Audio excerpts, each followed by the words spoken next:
விஸ்வ ஹிந்த் பரிஷத் அமைப்பின் சார்பில் தருமபுரி மாவட்டத்தில் சிப்ஸ் கடைகளை தடை செய்ய வேண்டும் குறித்து மாவட்ட ஆட்சியரிடம் மனு.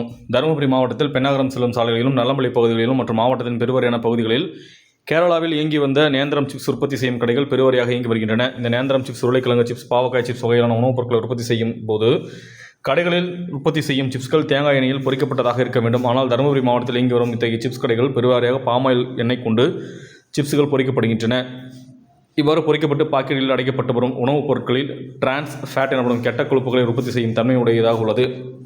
இதனால் இளம் வயதினருக்கு மாரடைப்பு, இதயம் சம்பந்தப்பட்ட நோய்கள் ஏற்படுவதற்கு அதிகப்படியான வாய்ப்பு உள்ளதால் மூளை பாதிப்பு, சர்க்கரை பாதிப்பு, ஆண்மை குறைவு, புற்றுநோய், எலும்பு பலவீனம், மூட்டு வலி, சிறுநீரக பாதிப்பு, கல்லீரல் பாதிப்பு உள்ளிட்ட எண்ணற்ற நோய்களுக்கு இது வழிவகுக்கிறது.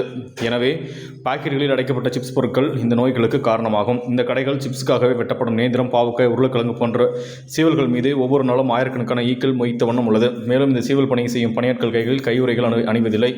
மேலும் இந்த சீவல்கள் கொட்டப்படும் இடங்கள் தூய்மையின்றி மாட்டு சாணத்தால் வலிக்கப்பட்ட இடங்களாக உள்ளன.